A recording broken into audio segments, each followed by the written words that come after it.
Welcome to another edition of Florida Sportsman Action Spotter Podcast. I'm Captain Rick Riles. Listen, this is going to be a blast. Here's what we're going to do. We're going to start over in the tropics real quick. Craig Sutton is getting set up back there because American tourists are starting to get back into the country, and the bill fishing is going to be fantastically fun to keep up with. Then we're going to come over to the northeast corner of Florida, start with Captain David Voorhees, and work our way all the way around the state, getting the latest on what's going on with the fishing and talking with the guys about what they're seeing on the water. We got kind of an interesting question for them tonight. Their target species, are they in better shape 10 years ago than they are now, or are we headed in the wrong direction? These guys have the answers. I want to find them out. The podcast is brought to you each and every week by Yamaha. Reliability starts here. By Tournament Master Chum, the best chum on earth. By Nosara Paradise Fishing, your dream vacation. And by Young Boats. You want the finest in flat, spay, and offshore hybrids? You want to visit youngboats.com. Let's get started over in Nosara, Costa Rica, and find out what Captain Sutton's up to. Craigie, September 1st is coming past. Are we open? Yeah, they've opened up to New York, New Jersey, Pennsylvania, Connecticut, and the word is on October they're opening up to Colorado and some of the Midwestern states. But we expect all USA tourists by October 1st. Yep, it's finally coming to an end. Have you heard a thing about the fishing down there? Oh, yeah, we had a friend of ours, another charter guy in the area, went fishing last Monday, caught about I don't know, Ricky. He's every bit of 72 inches long. It looks like he's 200 plus yellowfin. Woo! The dog off the wade's about 70 inches long. It's huge. It's incredible. But, you know, he was about 5 miles off the beach. You saw that big marlin a couple days ago. Oh, yeah. Yeah, I sure did. They're waiting. The fish they seem to be pretty doggone aggressive and plentiful. Of course, they always is this time of year. Mm-hmm. But I think there's something to be said for not much boat traffic and being kind of aggressive right now, but we'll see soon enough. Hey, Craigie, that brings about tonight's question. You've been down in Costa Rica how many years now? 23, 24. 23, 24 years. Okay, your primary target is billfish, correct? Yes, the sailfish and marlin, but we get a lot of yellowfin and mahi-mahi and cabera rooster fish. You're blue water fishing off of Nosara. Better than it was 10 years ago, not as good, or the same? Way better. Way better. Yeah, when they started enforcing the same net boats and making them stay 40 miles plus offshore, which was about 4 years ago, we immediately saw a variation in the size of fish that was in the school we were fishing for. Well, how and about all that? of a sudden, instead of catching a lot of the small 5 to 10 pound yellowfin, we were catching the 20s and 30s with some, 80, 90, 100 plus pounders mixed in. So, yeah. And the same with the Dorado. And I definitely think it's reflected in the bill fishing too. I think our marlin fishery is as good as it's ever going to be. There's a lot of places in the world where the fishing's good, but for us, it's almost 12 solid months. And you're not running real far. Yep, no, that's for sure. I've been there. I can vouch for that. That's fantastic. All right, well, tell guys how to get a hold of you if they're ready for their dream trip. Yeah, dream trip, and I'm still cutting some big discount deals right now. Once we get open back up and things get back to normal, the 904-591-2161 or fishingnosara.com. And boy, what makes me happy is you can be landing in Costa Rica about 3.5 hours after you leave the Atlanta airport, can't you? Yeah, well, if you go out of Orlando, it's 2 hours and about 25 minutes. How about that? So, that's not bad. Thank you, Craig. My pleasure, Ricky. Man, I tell you, one place has stayed consistent all around the state of Florida. Now, we do the whole state, but it seems like it's just been a good summer up in Northeast Florida. David Voorhees, you feeling me?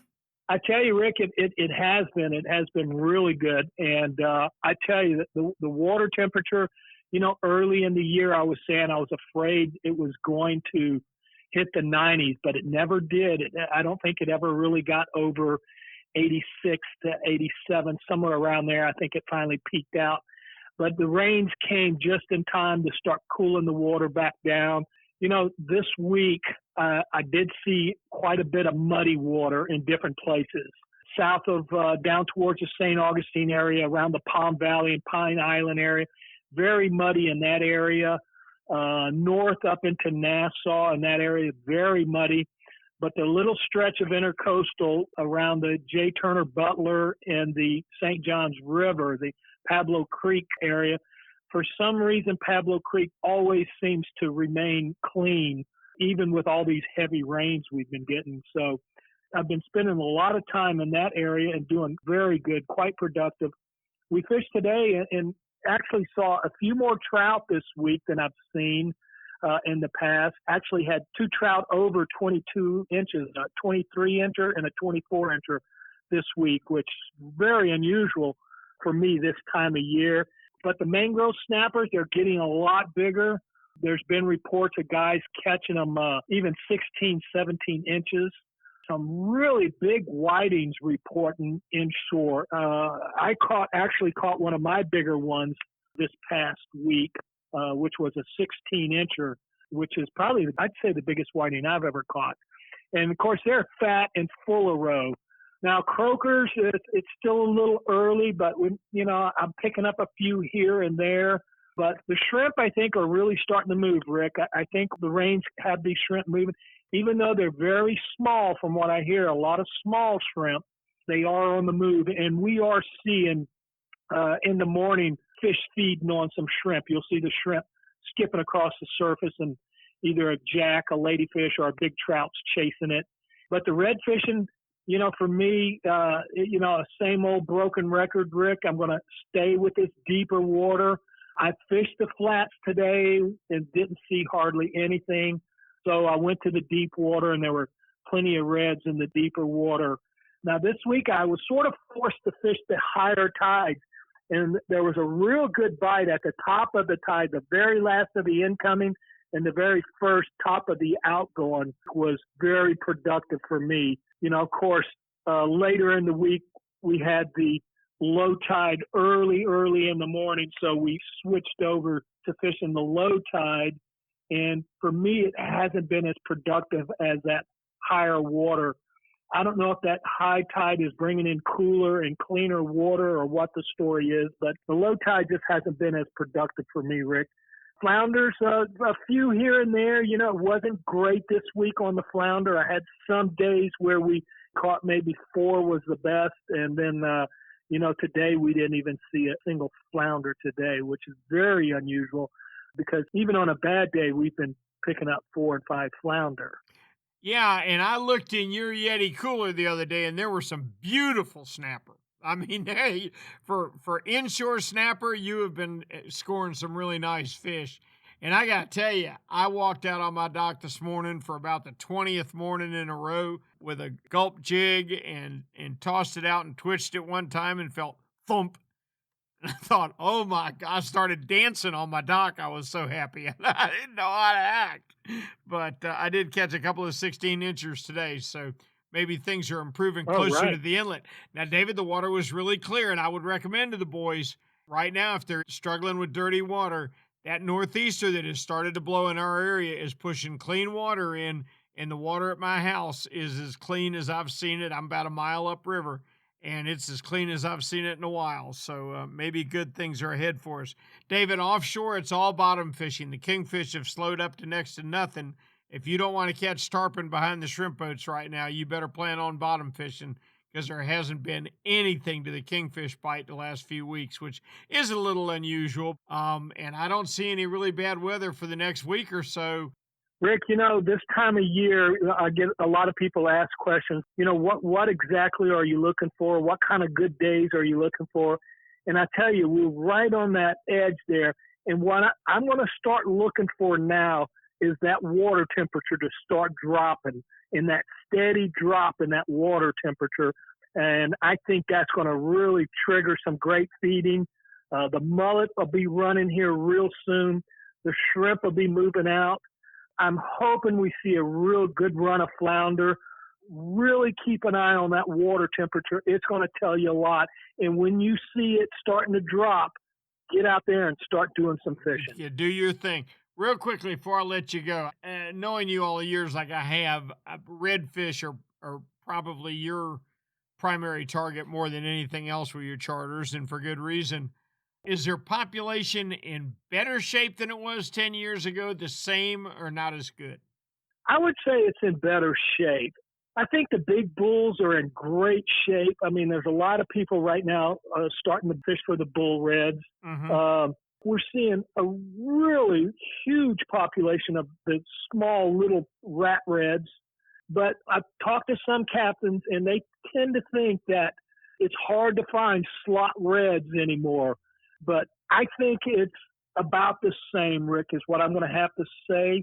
But that's sort of a question with a double edge. But and I can remember 20, 30 years ago, our targeted species were flounder and sheephead. Right. Because that's what was so plentiful. And then, of course, the redfish started making a good comeback, and now everybody's fishing for redfish.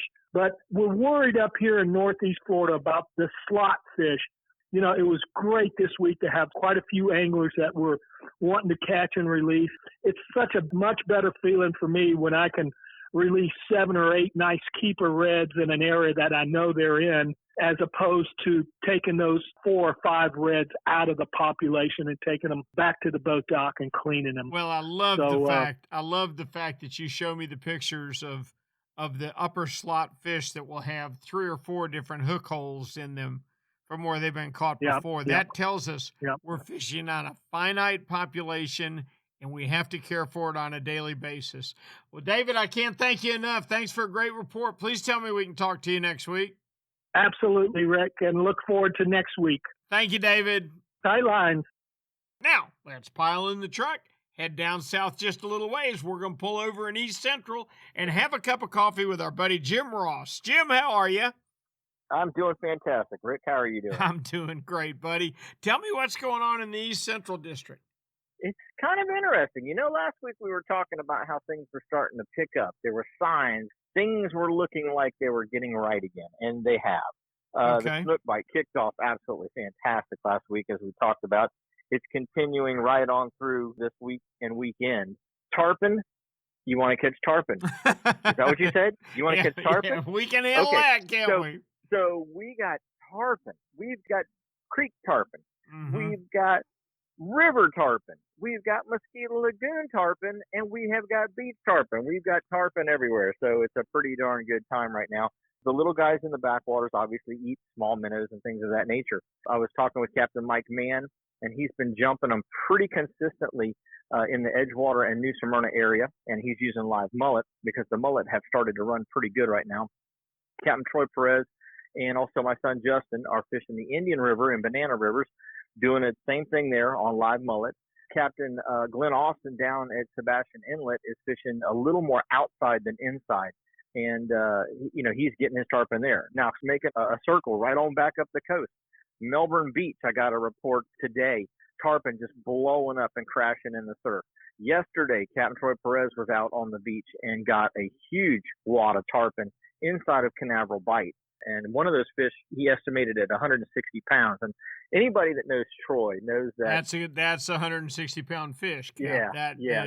That's not that 80-pounder that we're going to call 150 because we've never caught one before, right? Or maybe 140, or maybe it went 150, and it was really only an 85-pounder. No, when Troy tells you that he had a 160-pound fish on the line, you can take that to the bank. So there are some big fish out there right now. I tarpon chartered for 11 years, and you've done it your whole life ever since I've known you. How many 150s have you brought alongside? I would say maybe in 20 years of chartering, 14 or 15. Oh, my goodness. You've done a lot better than I have. With 2 of those being legitimate somewhere between the 180 and 200-pound mark because they were just absolute monsters. They looked big when they were out 50 yards. Oh, they looked gigantic at 25 yards. And when you got it up next to the boat and the width across at the back was farther than the spread between my thumb and pinky, across the back, and you still got some meat showing there, that's a big fish. That's a big fish. You remember the old tarpon gaffs we used to use, the rope handle, and then it was the big giant shark hook? Oh, yeah. I got one that the shark hook would not go around his lip. And that's the only one. But I hear I hear the guides today. Yeah, we had a 180 and we had one about 200, and I'm like, yeah, okay, go ahead, hotshot. Here's the best part about that whole thing. So a potential customer has gone out with another client, and wherever that charter captain happens to be, and they caught their 125-pound fish, right? Mm-hmm. And then they come over here and they catch, our typical fish on the beach is 80 to about 100 pounds. Yep. Mm-hmm. And so they get one that goes 110, okay? And you're like, man, that's a good sized fish. That's a really good fish. That fish is probably 110 pounds. Really? Only 110? I was thinking like 160 or 170. No, well, why would you think that? Well, because I caught one that was just a little bit smaller than this, and our guide told us it was 125 or 150 pounds. And I'm like, well, I'm here to tell you that this one is 110. The beauty of an all-release fishery, we can call them anything we want to, Cap. and that's the other thing I tell them. After you get off the boat, you can tell people whatever you want because they don't know any difference. They weren't there. It's your story. You tell it how you want. That's exactly right. But right. going back and circling back around, so the beach, for whatever reason, the last 3 days, surf fishermen are catching a mutton snapper on the beach. What? Yeah, muttons on the beach. And a couple of them are actually legal. Wow. Now I'm talking Bethune Beach, Playa Linda. I'm not talking about down in the south like Sebastian and Vero where there's rock and you would kind of expect that. I'm talking straight up sand, Cocoa Beach, straight up sand, and guys are putting posts up that they're getting mutton snapper.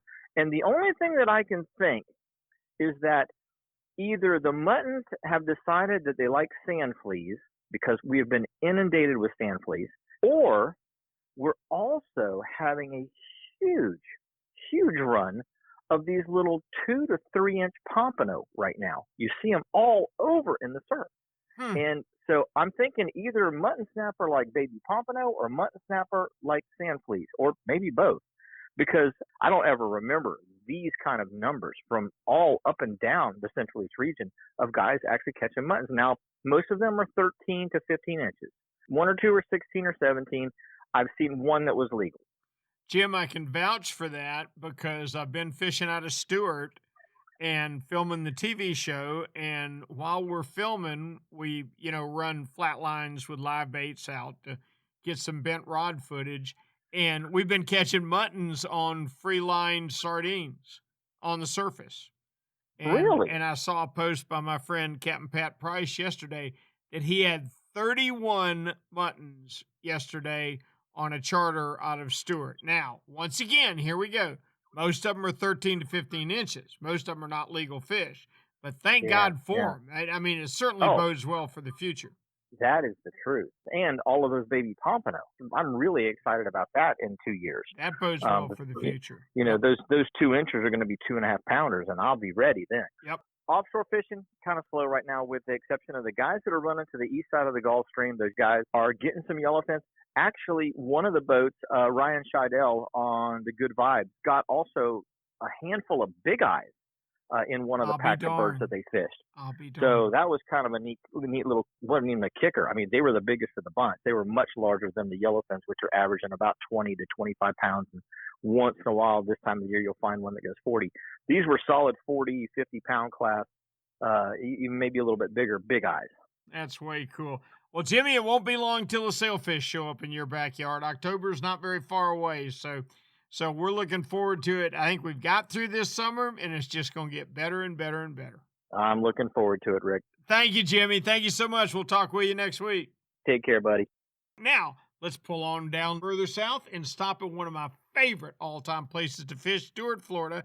That's where Captain John Earhart is, large and in charge. John, are you with us? Yes, sir. Glad to be here. We're glad to have you, Cap. Tell me what's going on in Stewart.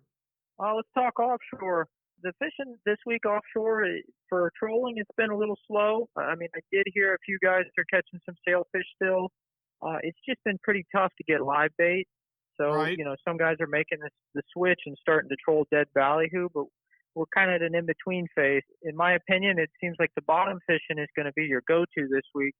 A lot of guys are catching mutton snappers, mangroves, even a few yellowtails, some big vermilions.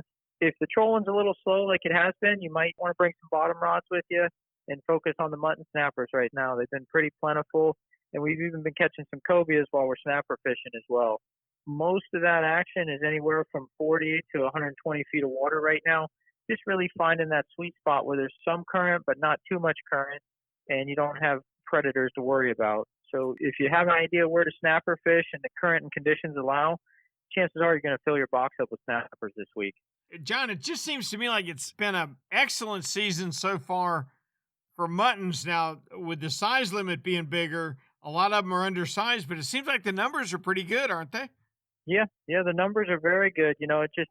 I find that now that the regulations have increased the size limit, I don't really fish inside 40 foot of water for mutton snappers. Right. I'm not saying you can't catch 18-inch fish inside of 40 feet, but it's a lot harder to do that, and knowing that, and just catching and releasing these fish and chances of harming them and them not surviving, I usually will stay outside 40 feet. So I fish 70 to 120 feet of water, and 90% of the mutton snappers I catch are going to be legal size out there. Oh, good deal. Listen, I was down there last week and I saw quite a few mullet. Are they starting to pull out of the inlets yet?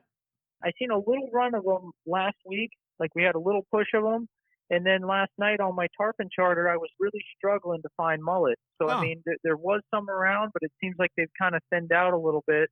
I've heard reports they're still a little further north, but they are making their way to our region. But the large number of mullets have not shown up here yet. Well, they'll be back. You can count on that. I think we got good days ahead of us, Cap. Yes, sir. We're going to have some good fishing. As always, John, we appreciate your reports so much, and keep everything straight there in Stewart, and we'll see you on the water. Yep. Talk to y'all next week. All right, we're headed to South Beach. Let's push all the pretty women out of the way so we can talk to the king himself, Captain Alan Sherman. Alan, how are you? I'm laughing. I got to settle down here for a second. You got me rolling around on the ground, as you always do, Rick. Well, tell me about fishing in Miami, Captain Allen.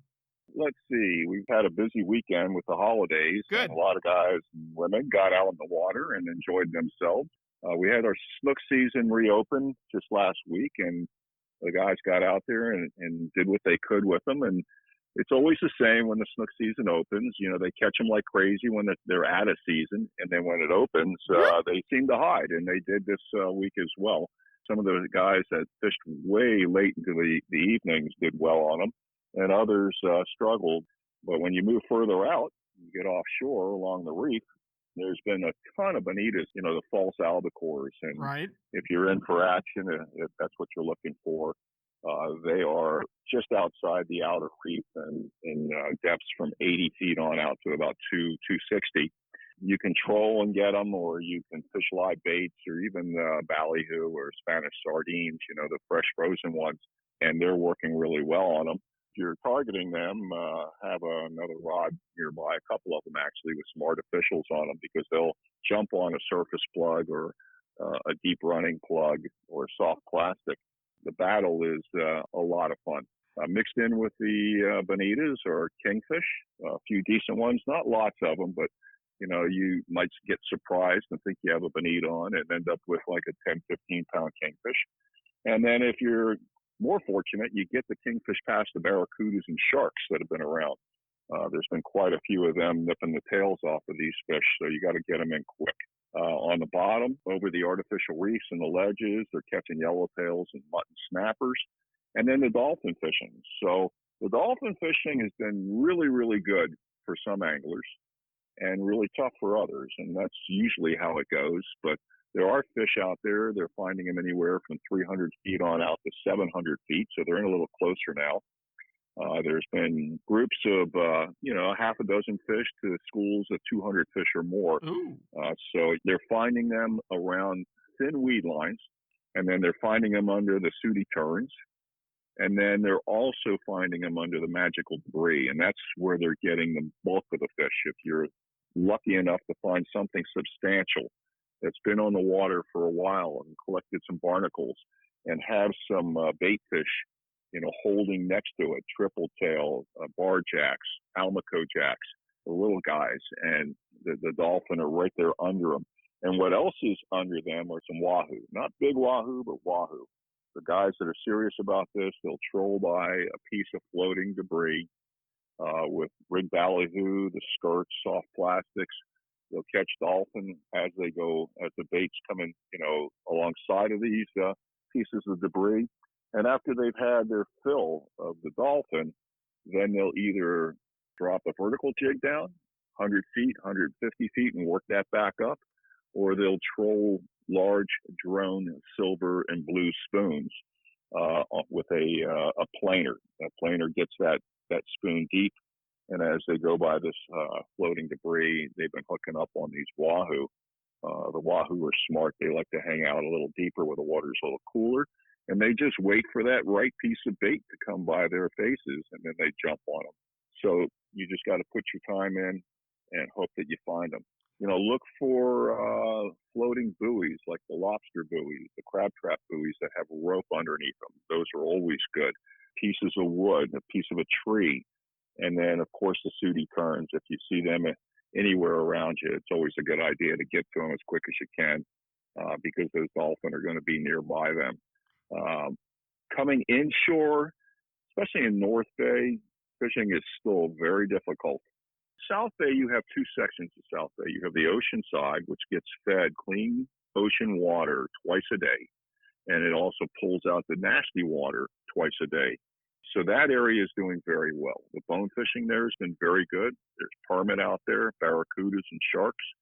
And then there's been in the finger channels, a mixed bag of mangrove and mutton snappers, small groupers, and then yellow jacks, the jack crevalles, and the blue runners. So there's action down there. That side of the bay is still doing very well. But then you go to the west side, and you have similar situations there. Their water quality is better, but it's not perfect.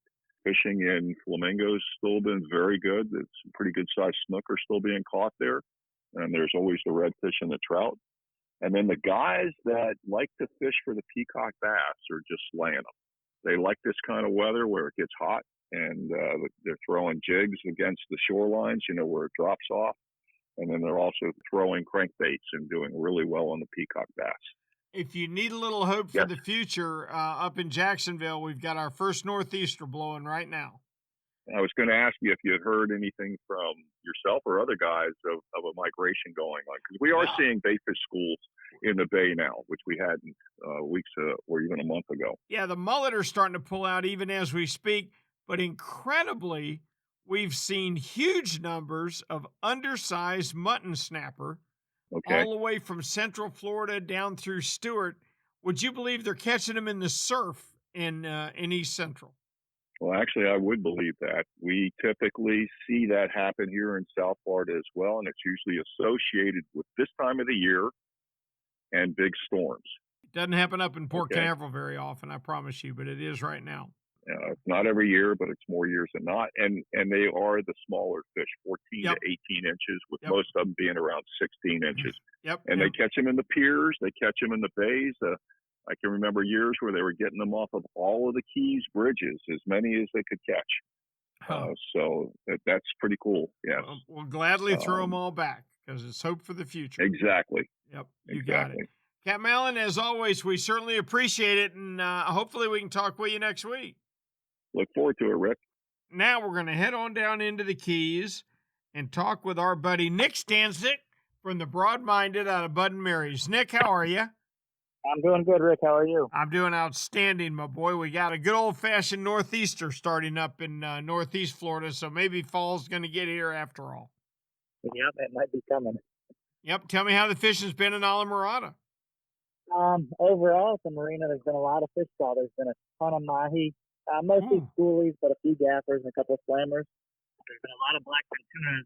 The only bad thing is the sharks have been really sick, so the boats are battling a plethora of sharks out there. But there's been some nice blackfins too. There's been some over 20 pounds. Just the problem is when they hook the big ones, they can't get them in time. So there's been a lot more in that 4 to 10 pound range being caught. Nick, what are your prevalent shark species down there that live on the hump that are taking your fish? We see a lot of dusky sharks and silkies, some tiger sharks as well. But the closer humps, we do get some bulls on.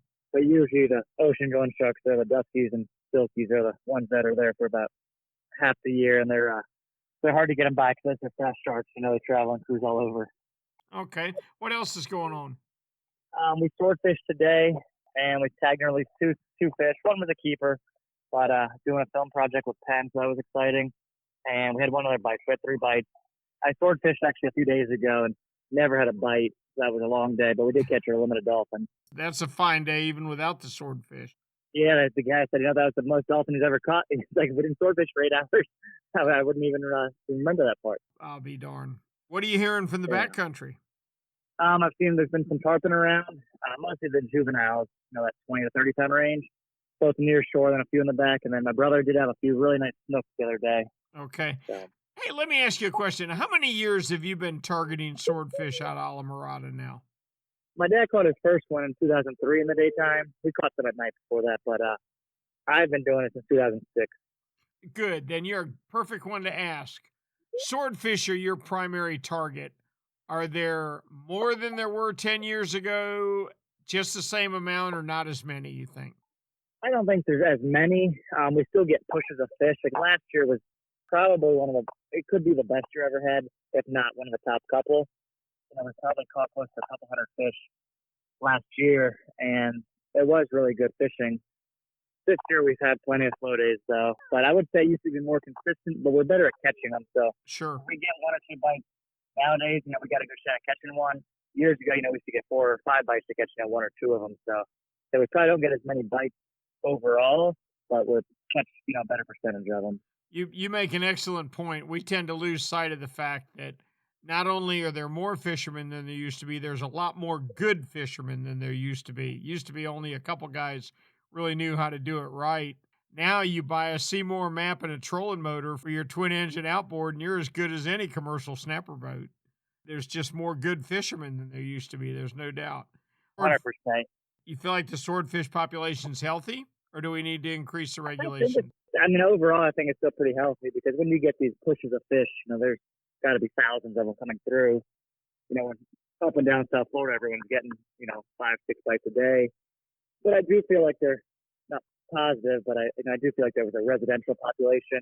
That, you see that with tarpon. There's some tarpon that never leave the Keys, but the mass majority of them, 90% of them do migrate and move. But I feel like that was with swordfish probably how it was, where, the majority of them probably always migrated, but I do feel like they used to live up and down, the coast of South Florida and whatnot. But we probably thinned those out the last 10 to 15 years, and then we hope to get a big push of fish, and they kind of stay around for a while, and they kind of move on. Gotcha. All right, Captain Nick, as always, we appreciate it so much. Congratulations on your 2 fish today. And if it's okay, we'll look forward to talking with you next week. Yep, give me a call, Rick. Thanks, Nick. Appreciate it. Let's leave the Keys. We're going to swing around to the west a little bit and make a stop in 10,000 Islands to check in with the mayor of every one of those islands, Captain Steve Dahl. Steve, how are you? I'm well. How are you today? Outstanding, my boy. Tell me about fishing in the 10,000 Islands. Things are good. It's we're continuing our real good trend. Our offshore bite's doing pretty good. The mangrove snapper bite in particular continues to be really, really strong, and you don't have to go very far to get them, which is great. Only 5 to 7 miles out. It's pretty simple fishing. A little bit of chum will help, to be able to kind of get those up, but you can still bottom fish them too, and they're easily catchable with, cut threadfin herring, shrimp. You kind of jig them too, but for the most part, that live bait and cut bait's kind of the key. So that's kind of what we've been doing on kind of the nearshore offshore side as far as the last couple of weeks. We've had a bit of wind, and that's kind of stirred some things up a little bit. One thing we're also seeing, for the guys that are really venturing a little bit farther out, and we generally don't get this, is blackfin tuna. Good. And in the mix as well, some guys are finding some sailfish. And to find sailfish in the Gulf of Mexico is not a common thing. But, I always say nature finds ways and it evolves. And we're starting just to kind of see more and more of that. And I don't know if that's because boats are getting bigger, guys are venturing out farther, but we're getting more and more reports of, blackfin tuna and dolphin, things of that avail. So don't know, but pretty cool because it's not really what our coast is known for. We're really more of a grouper fishery and snapper fishery. And to hear those fish offshore, starting to get a little bit more consistently boated is pretty neat. So Yeah, I got to tell you, Steve, I did an article not too long ago for Florida Sportsman on sailfish, and I consulted Mitch Roffer from Rolfson because they're catching them up in Massachusetts now where they never used to. In pretty good numbers, and they're catching them obviously over in the Gulf. And I said, Mitch, this is all due to global warming and the water getting warmer and all that, right? And he said, Rick, that's a beautiful theory. Unfortunately, that's not the reason. He said, the reason is we took the long lines off of them. Nobody keeps them anymore. We fish circle hooks. We release them all. And the reason we're catching sailfish in places we never have before is because there's more sailfish than we've had in 30 or 40 years. So I think he's probably right, but I don't care why, buddy. I'm just glad to see them. They're my favorite fish in the ocean. Yeah, it's a really cool thing for us on our side because they're just nowhere near as common on as the East Coast of Florida. But for us to get those, it's kind of a cool bonus, Definitely a lot of dock talk when that happens. Hey, Steve, do you have fiddler crabs in your area? We do. We do have fiddlers. Do the bait shops sell them? So the savvy ones that are in the know definitely invest and stock them. So they're waiting gold, especially in the wintertime. Take them with you next time you go mangrove snapper fishing. Just trust me. Okay, I'll do that. Do it. You'll be happy. All right. Okay. All right, well, appreciate the tip. This is the beauty of fishing. I always love learning. So Yep. I will definitely do that. I had to learn the hard way. I was sheepshead fishing offshore. We get a good sheepshead run in the wintertime, and I'll be darned. Sure enough, the mangroves were eating them up. No kidding. Cool. Yeah, how you snook biting? Snook bites actually been good. They're still on the beach. They're kind of the post-spawn fish, so we'll kind of get the fish that hit the beach, then they go offshore and spawn, and then they come back. And now that we're kind of hitting that early fall, late summer type of pattern, we're starting to see some of the fish to come a little bit more back, making their migration. And they set up on the beach for a little bit to kind of eat the beginning of what is known as our fall bait run. And so they'll kind of gorge on that stuff, and it's fun. The water's still pretty clear. You can sight fish them. Haven't seen the big females kind of return yet, albeit we're starting to see some fish in the slot and a little bit, above slot. But they're lean. They're spawned out females, but they're aggressive. So this is a good time to catch them. They'll, readily take a topwater bait at first light. So that's really good. Or if you get some overcast conditions in the afternoon. But you don't even need live bait. It's pretty cool. Just keep your distance, with the clear water, and you'll catch them. Nothing better than a snook on a topwater plug. You're exactly right. Ooh. We appreciate it so much, Steve. Please tell me we can check with you next week. Yeah, I would love to. We look forward to it. Thank you, Steve. Now it's time to check in with the man from Snook Stamp Charters himself, Captain Greg Stamper. Greg, how are you? I'm doing very well, Rick. How are you today? Never better, brother. Never better. It's a good time to be a fisherman. I labored today. I caught a couple flounder. I had a good day. Oh, man. If you could do me a favor and put a couple of those in the live well and bring them down here, that would help me out a lot. Oh, yeah? Well, we can make a deal. What you got? I don't know. What do you want? Permit? Is that what you want, or was it a big triple tail? Ooh, big triple tail. I'll send you all the flounder you want. Got it. What a deal. Tell me what's going on in Southwest Florida. So we've had this entire week of really, really pretty severe storms that have been, brewing inland and coming across. The guys who went offshore this entire week did very well offshore the few times they did go out, the guys I talked to, but they did have to deal with coming back. And when I mean this, these storms, they kept going. They didn't stop on our coast. They kept moving out deep. A few guys said it got a little sporty out there on their last hour and a half as they were coming into Fort Myers Beach, Sanibel, and south of us, which I completely understand because I was off the water way early knowing this was going to be a problem. And those guys who ran out there, they're going 7, 8, 9 hours before they're coming in, and they're coming in at the wrong time. But that's what we have this time of year. Those guys did catch a lot of nice grouper. They did catch a lot of mahi again. Blackfin tuna still seem to be going very strong. There was no sailfish caught that I'm aware of. Not to say somebody didn't, but nobody told me anything about it. And other than that, those guys went out, had a good time, but they had to deal with a couple of storms every day they came back. Greg, I got a tip for them. The next time you're talking with some of those guys, The best thing I ever had on my boat is that Cirrus satellite weather.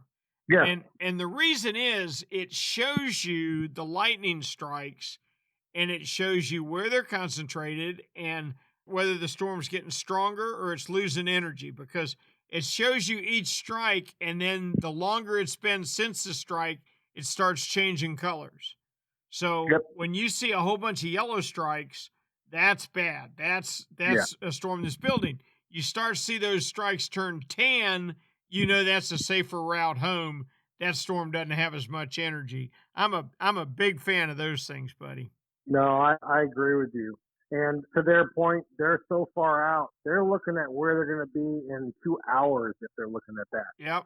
Yep. And it's hard to judge. Yep, you're exactly right. So the nearshore guys did very well on your normal size mangrove snappers this week. A lot of guys limited out in a pretty short amount of time with not having to chum for a long period of time. But what was really cool to see, and I think you're going to see more of this now that we're moving into the fall scenario, a lot of cobia were caught this week, which I know is dear to you. Yes, I keep telling these people they don't taste good, but they won't give it to me. I don't know what's going on. I'm giving up on that. All they are is giant remoras. Tell them just give them to you and you'll throw them away for them. Now, I'll finish up with you on this. The back bay bite still continues to be fantastic for redfish. Rick, what's still crazy is we're not catching a lot of small ones. In other words, rat reds, as we would normally call them. These fish are all, again, upper slot and over slot fish. The biggest one we got this week was about 32 inches, but I didn't catch a fish that was under 24, which is a little strange because, as we move through September and we get closer to October, we're going to talk a lot about red October, which is when we catch a lot of big fish because they school up on our flats. Mm-hmm. Yep, it's not far away. I tell you what, every day we make it through this hurricane season, my smile gets a little bigger. Fishing continues to be good. We've caught a lot of trout this week when we actually tried for them, which is a very positive note. And something that we started seeing this week more than we have in the past, even though I've seen them skipping, is pompano are now becoming something we can target again. Isn't that which crazy? Is really awesome. Isn't that weird? Isn't that weird for September? I mean, that's just bizarre. We're in a weird area down here. We get a lot of things that you wouldn't imagine in the summertime from time to time. Pompano is one of them, but it's very random. This year, I noticed in the summertime catching a lot of bluefish, which, Rick, I mean, I don't know if you've ever fished down here, but that's like a wintertime thing. And then once we get warm, you're like, yeah, you're not going to catch a bluefish. They're not huge. I'm talking about 3, 4, 5 pounders that are coming in here in the middle of summer, running around these flats chasing all the bait. Yeah, isn't that crazy? We've seen that scattered out all around the state. Bluefish and pompano in places that they have no business being in the summertime. We sure do appreciate it. Please tell me we can talk with you again next week. Oh, absolutely, Rick. Let me know when you want to do the triple tail so you can bring me my flounder. Okay? You got a deal. Thank you, Greg. Now we're going to pull up 75 a little ways and pull over in the West Central area and find out what Ray Markham's been up to. Ray, how are you? I am doing very well there. I'm Captain Ricky. How you been? I've been fine, Cap. How's your fishing been? Fishing been good. Good. Been real good inshore. We've been just whacking the redfish on a daily basis. It's finally about what it should be. I mean, for the last few years, it's been a little bit slow. Because of that, they decided right along with all the red tide stuff, jumping in there and have more effective just to close it. So come this time next year, I'm really anticipating some really terrific action with redfish. It's been pretty nonstop here for about a month now. I can't say that for some of the other species. I mean, snook has been really good. Mangrove snapper, doesn't matter, inshore and offshore, have been phenomenal. Speaking of offshore, I mean, the guys that are getting way out, they're doing a number on some big amberjack. A lot of big grouper. I mean, there's grouper coming in the 40s, 40 pounders. That's good ones. So, no kidding. That is real I mean, good I'm used to Tampa Bay grouper. They're maybe 10, 20 pounds, maybe max 20 pounds. I want to go on the record with a prediction. If they open up reds and snook and trout to you next year, I predict that everybody's first few trips are all going to keep their limits and keep all the fish they can. But I'll bet you it's going to go through a lot of guys' mind. Man, we sure brought these fish back by releasing them. I'll bet you in a couple of years, you're seeing more fish being released than you were before the closures. Does that make sense? You understand what I'm saying? Well, yes, it does. There's a whole lot of people that are skeptical about rules and regulations. Sure. They don't know if they work. They're not really sure. The guys that are doing it legally, they're letting the fish go. And they're seeing the result of that right now as more fish, bigger fish, and I guess you'd say a more variety of sizes of the same species of fish. So in other words, what I'm saying is that they're seeing these fish go spawn, and then as the spawners start growing up, the little ones start growing up, they're seeing that year class, and the year class after, and the year class after that. So they're realizing that, hey, you know, if we don't kill them all, there's going to be a whole bunch of them. I think we need to learn from the successes we've had. And I think mullet have been a big success, and I think redfish have been a big success.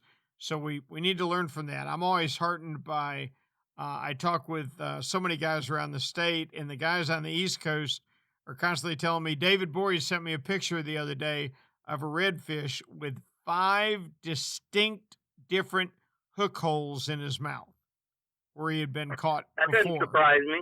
Yeah, and it really doesn't surprise me. And we need to learn that we're fishing on a finite number of fish, and we got to take care of them. Well, here's what I'm looking at, and I know we have relatively a finite number of fish. We try and make this a resource that is going to replenish itself all the time by, you know, adjusting the limits and sizes and all that. Real quick before you go, have you heard anything from offshore? Yes, sir. Yeah, I mean, guys, they're catching some scattered kingfish out there right now. I don't know what's chasing them down here, but they're catching a few of them. They're catching a few wahoo in about the 120 to 160 foot depth range. They're still catching a few sailfish out there. The drag grouper fishing has been very good. Red grouper, and it's so-so, but it's getting a little bit shallower. Where in past years it's been around 60 to 80 feet. This time of year it's been real good. Right now it's still at around 100 foot, 110 feet. Guys that are doing that, they're constantly reporting good catches of mangrove snapper still in it. And it's even getting a little bit late in the year for the number of fish they're bringing in right now to show. I would imagine as things start to cool off, that'll taper off and those fish will get back out in deep water again. So, Gotcha. But it's been good all over. Thank you, Raymond. We'll talk with you next week if that's all right. You bet. We'll catch you later, Cap. Thanks, Ray. Ray and all of our action spotters are brought to you each and every week by Yamaha. Reliability starts here. By Tournament Master Chum, the best chum on earth. By Nosara Paradise Fishing, your dream vacation. And by Young Boats. You want the finest in flats, bay, and offshore hybrids? You need to check out youngboats.com. You know what Yamaha Outboards love? The genuine formula and consistency of Yamalu marine engine oils. Outboards are subjected to punishing conditions like high loads, salt, and humidity, a mix that automotive oils can't handle. Yamalu full synthetic and marine performance formulas are certified to protect against friction and corrosion for reliable performance every time. Find Yamalu marine oils at your nearest Yamaha Outboard dealer. Locate them at yamahaoutboards.com/dealers. Yamaha. Reliability starts here. Hey, Raj, you know, being consistent is a mark of a quality product. If you've been Florida's #1 chum for over 10 years, there's got to be a reason. For 10 years, Tournament Master Chum has lived up to its name. That's why more tournament pros insist on Tournament Master than any other chum. It's the only chum with menhaden milk mixed right in. That means it gets the scent out faster and deeper than any other brand of chum. It comes in a grind size for every species from kingfish to catching bait. Your fishing time is way too precious to you second-rate chum. Bring the action to you by insisting on Tournament Master Chum. It's worth every penny.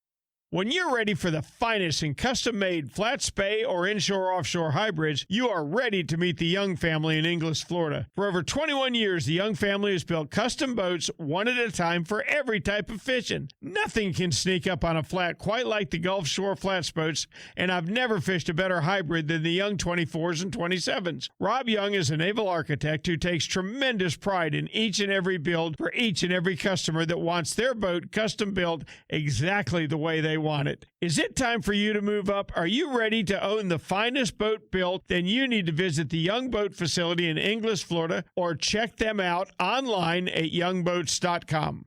Let's pull up into the Big Bend, where they are always biting in Homosassa, according to Captain William Toney. William, how are you?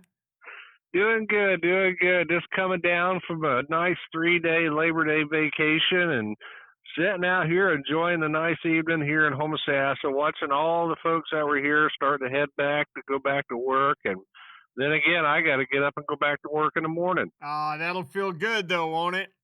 Oh, yeah. Stretch out those rods and stretch out my pulling arms, and I'm ready to go hit some of those schooling redfish we got coming in right now along the Big Bend here, especially around the outside keys, all your western-facing points. And if it's a calm day, you'll see them pushing in. I tell you what, I can promise you folks, William knows where they are. He handed my grandson a rod and said, cast right there, and he got it jerked out of his hand. What's the status on scallops? Are they still open? Yep, scallops are open till the 24th, which, as of right now, it was better than last season. I had a little bit of gloom and doom myself at the beginning of the season, but they seem to hold their own. I won't say it's back to our historical levels, as it was, say, 5 to 10 years ago, but it is not that bad, and the scallops are pretty big. But one thing that I did find that made or break your trip for scalloping was the conditions. So with our lower tides that we had this Labor Day weekend, from early morning till about mid-afternoon, with all that high sunlight and calm waters, people were doing pretty good, and the meat on them is pretty big. Oh, good deal. That's great news. How are your redfish bite?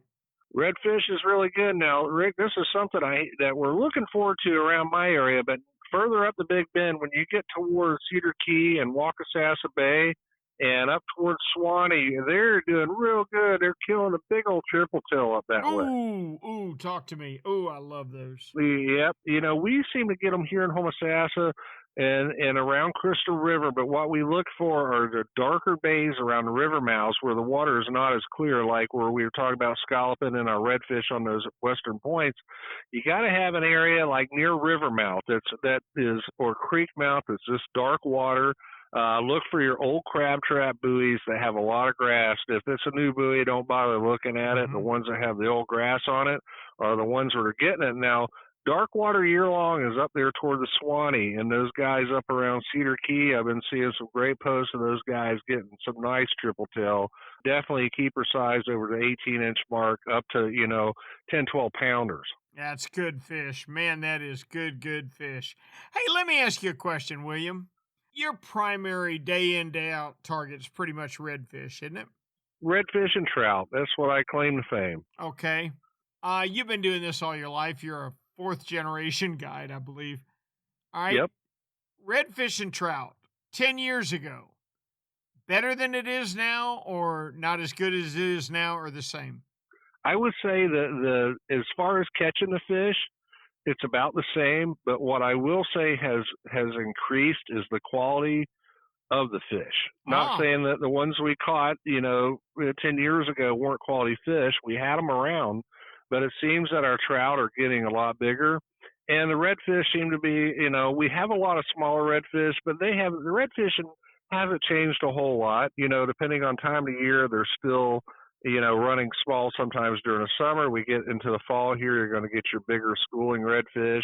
And then sometimes late winter, they'll be a little bit small in the river. But I can tell you one thing, trout have definitely gotten bigger. You don't bat an eye at a 20-incher anymore. It's got to be, 23, 24 to really raise an eyebrow around here, which I go back 10 years ago, you caught at one over 20 inches. That was a bragger back in the dock.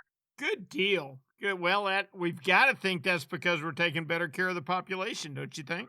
Absolutely. And, what I've experienced here on the Big Bend, and probably a lot of other anglers too, is that we got a lot more anglers here in our area. So trying to be more proactive and, keep the regulations where it's fair for us to keep fish, but also fair for the population of fish out there to keep the stocks up so we can keep what we have for, future generations to come.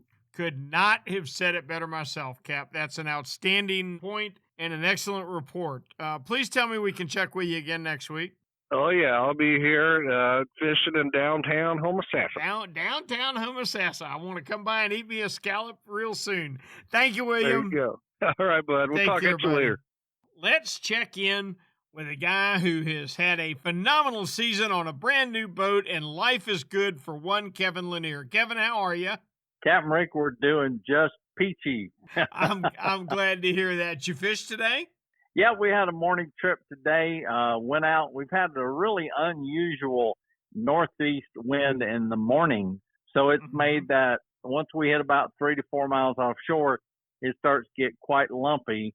So we battled in close today a current west to east, pretty strong because of the recent full moon and the northeast wind. So I could not stay on top of my bait today to save my life. Need to put a trolling motor on that big old World Cat. Oh, good Lord. I think the trolling motor would have been about 5,000 RPM today trying to hold that thing. That's probably right. So what'd you catch? We got a couple dozen beeliners and some small triggers. They took home some Vermilion snapper. I figure a little 4-hour trip, that wasn't a bad result with the conditions we had today. Nope, not bad at all. Tell me how the week's been. Week's been really good. Like I said, the last couple of days we've had that northeast wind in the morning, so it's made the ride out a little bit lumpy. Yesterday we were out, caught 2 of the biggest triggerfish that I've ever seen. One of them had been pushing 8 pounds. He was way bigger than the dinner plate, and he was like a almost prehistoric looking fish. But we were tickled to death. That's fantastic. Hey, Kevin, I caught one day with 3 remoras. Can you beat that?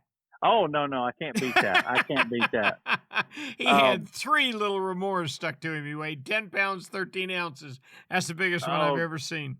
Good Lord. Yeah, well, I'm just tickled to death to be able to catch them when we can keep them. And triggerfish are kind of like deer. Once deer season opens, you can't find one. That's right. Triggerfish are like that, too.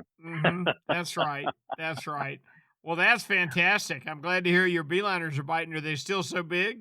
Yeah, when we get out to deeper water, they're still nice, big ones. Day before yesterday, we got into some mahi, the typical Gulf mahi, not much longer than from your elbow to the tip of your finger, but we found the magic floating debris and got in there, and finally, after about 25 of them, they went on their way. So our customers were extremely happy. We matched dime for dime, vermilions and mahi. That was a little bit of an unusual catch, I thought. You know what you call that? What's that? Dinner. That's what you call dinner. Yeah. Yep. That's an outstanding catch. Yeah. I said there's 24 sandwiches right there. That's exactly right. 24 fish sandwiches to go. As always, Kevin, we appreciate the heck out of it. I hope we can talk with you next week. Hey, I'll be here, just looking forward to hearing from you. Thank you, buddy. Now, we can't leave Florida without going out through the Panhandle, and that's where Tyler Massey is. Hey, Rick. How y'all doing over there? Excellent. East Coast is getting a little northeaster. It's cooling off a little. Feels good. Yep. Yeah, we had some north wind and cooled us off over here as well. So, yeah, fishing's been good this past week. You had good bottom fishing. Inshore fishing's picking up a little bit. And there's also been some offshore trolling and that kind of stuff. So, it's really, really good week over here. What I've been doing most of is just bottom fishing still. Catching lots of trigger fish. It opened back up for us. So, we've been catching our limit of 1 per person. We've been catching some nice Vermilion snappers on the bigger wreck. A few king mackerel, Spanish mackerel still around. So it's been pretty productive. We've been mostly doing 6-hour trips, so we haven't been doing too many long runs, but good fishing nonetheless. Yeah, I got to tell you, that 1 trigger fish per person, that may be the most absurd regulation I've ever heard. Yep. When you see how ferocious they are out there, you can definitely tell that there's plenty of them. I've always been so jealous of you guys' snapper season on the West Coast because we get that joke of a snapper season over on the East Coast. But then when I found out you only get to keep 1 triggerfish, I'm like, no, you keep your regulations. We're fine over here. Ours are 10 per person every day, all year long. That's incredible. I bet it's smaller than 15 inches too, huh? Yep. Well, it's 14. Yep. But you know what, Tyler? I don't want to clean one smaller than 14 inches anyway. That doesn't bother me. No, a 15 incher is fine. That's a good size eating fish for sure. Mm-hmm. Yep, it sure is. Now, you mentioned good trolling. Are the white marlin there? So there was a tournament this past weekend. Mostly blue marlins caught, a couple white marlins. One thing though that's new to our area is that the counties, the Gulf counties over here, Okaloosa County I think is the one who funded this deal or got the funding for it. They're putting out fads out from about 1,000 foot to 1,500 foot of water. They're about 55 miles from Pensacola Pass, and I know for sure there was blue marlins caught there, lots of mahis. And what these things are, they're pretty much big buoys that are anchored out there. They seem to go underwater about 10 or 12 feet, and they're just meant for fishing, for trolling. The guys catching wahoos and dolphins around them good. I know there was one blue marlin caught, so they've only been out for maybe a couple weeks, so that's going to be an area that it's just an easy spot to go to. You don't have to worry about finding the best water or the current. Just these would be structures for people to fish. You bet. That's outstanding. How many have they put out? Do you know? I think there's going to be a total of 6, and they have 3 out, or it's either 6 or 8, and they have half of them out so far. So wow. But yeah, it's pretty cool. And hopefully we can, do more and more things like these fads in different areas south of us. So we got some good structure to fish out there. It's hard to believe they can anchor them in 1,500 feet. I guess they're anchored with giant 10,000-pound concrete pyramids with cable. So I guess they're attached pretty good. Have to be. That's pretty cool. Yeah. Now, I can promise you that cable is attracting fish all up and down the water column, too. That's neat. Oh, for sure. And people also talked about trying to catch swordfish down there near the bottom of them, too. So, it's new to our area, and we'll have to just figure out, what works best and what we can do around these things. But looking forward to go out there and fishing it for sure. I like it. Have you heard anything inshore in your area at all? It's pretty tough this time of year, isn't it? Yeah, we had our first little cool. We had some north wind. It cooled down a little bit. If we keep having these, every other week or so, it cools down a little bit before it gets hot again. Inshore fishing's going to get, better and better. Redfish has probably been the number one target, those in mangrove snappers.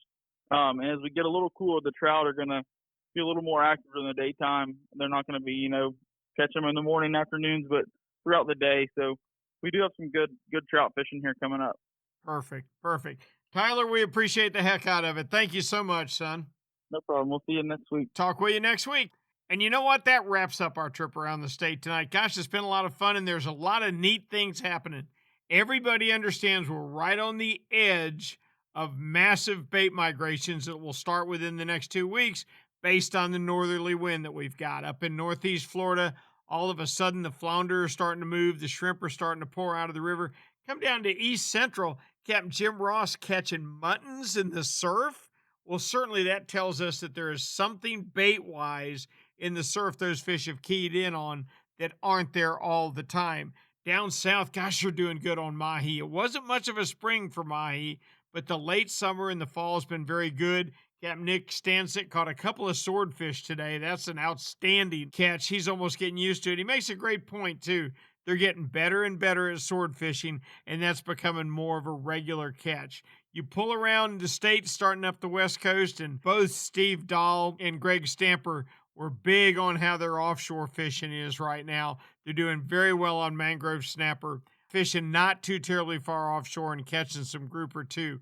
West Central, remember now, it's been shut down for almost 2 years because of that very destructive red tide. And Ray Markham says the fishing's as good now as it was when that whole thing started.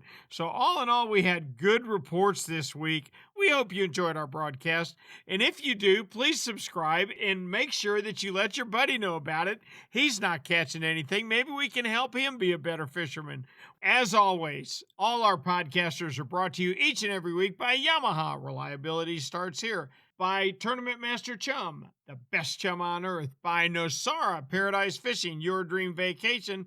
And by Young Boats. You want the finest in flat spay and offshore hybrids?